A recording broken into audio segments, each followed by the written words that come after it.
Ukraine là, ça doit pas être... C'est vrai, c'est important. Dans la lecture géopolitique, le monde bipolaire est en train de revenir. Là où les États-Unis avaient pris le dessus. Parce que l'Europe en réalité n'existe pas. Hein. L'Europe là, depuis le plan Marshall, est devenue vassale. Attends, j'ai baissé le niveau du français. L'Europe est devenue comme le bon petit des États-Unis. L'Europe là, c'est comme le bon petit des États-Unis. Donc depuis le plan Marshall qu'ils ont mis en place en 1950, l'Europe doit beaucoup de choses aux États-Unis. L'Europe doit son développement technologique et autres aux États-Unis. Donc tout ce que les États-Unis prennent comme décision, l'Europe suit. Et puis avec l'URSS qui avait été fragilisé parce qu'ils ont été démantelés. Il y a eu Biélorussie, il y a eu plusieurs pays comme l'Ukraine même, qui étaient dans l'URSS qui sont partis par l'action des États-Unis à travers l'Europe. Et puis ils sont là. Il y a des accords qui lient la Russie à certains pays tels que l'Ukraine. Si tu veux, il faut pas être dans l'URSS, ça n'existe pas. Mais tu n'as pas le droit de rester dans l'OTAN.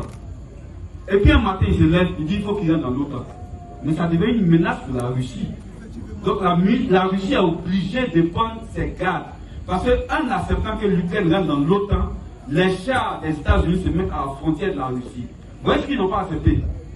Naturellement, il y aura un effet sur la Côte d'Ivoire. Mais l'effet là, c'est différent de ce que les Ouattara disaient. Parce que ici là, on est tellement endetté qu'on n'arrive pas à subventionner les produits de première nécessité. Au lieu de dire qu'on n'a pas d'argent, on dit non, c'est l'Ukraine qui fait. C'est pas l'Ukraine. C'est parce qu'il n'y a plus rien dans le pays. Et ils veulent utiliser l'Ukraine comme un parastamol pour nous distraire. Sinon, attends, l'huile a augmenté. Le litre d'huile est aujourd'hui à 1300, c'est ça non? 1300. 2000. Mais ici, là, il y a palmier. Palmier, là, ça ne vient pas d'Ukraine. Voilà. Ça ne vient pas d'Ukraine. La farine, un État normal anticipe. Un État normal anticipe. En 1996, il y avait une crise de blé. Le président Bédier a introduit la farine de manioc dans la farine de blé. Pour que au moins les populations ne puissent pas ressentir le manque de la farine de blé au plan international. Mais qu'est-ce qu'ils font pour anticiper? S'il n'y a pas de blé, mais utilisons le manioc, mais c'est à l'État de faire la promotion du manioc en tant que farine à utiliser. Donc ça demande que Alassane Ouattara n'anticipe pas, ça demande qu'ils sont incompétents. Donc l'Ukraine là ne doit pas être un exemple pour justifier les échecs de Ouattara. Parce qu'il a échoué, hein. On est rentré à Mikao, on dirait que ce n'est pas Abidjan. On dirait que ce n'est pas Abidjan. À Mikao, il y a un problème d'eau, non? Il y a un problème d'eau. Il y a un problème d'électricité. Mais vous payez un impôt. Votre argent là, ça sert à quoi? Quelles sont les retombées à votre niveau de la croissance à 2 chiffres de Ouattara?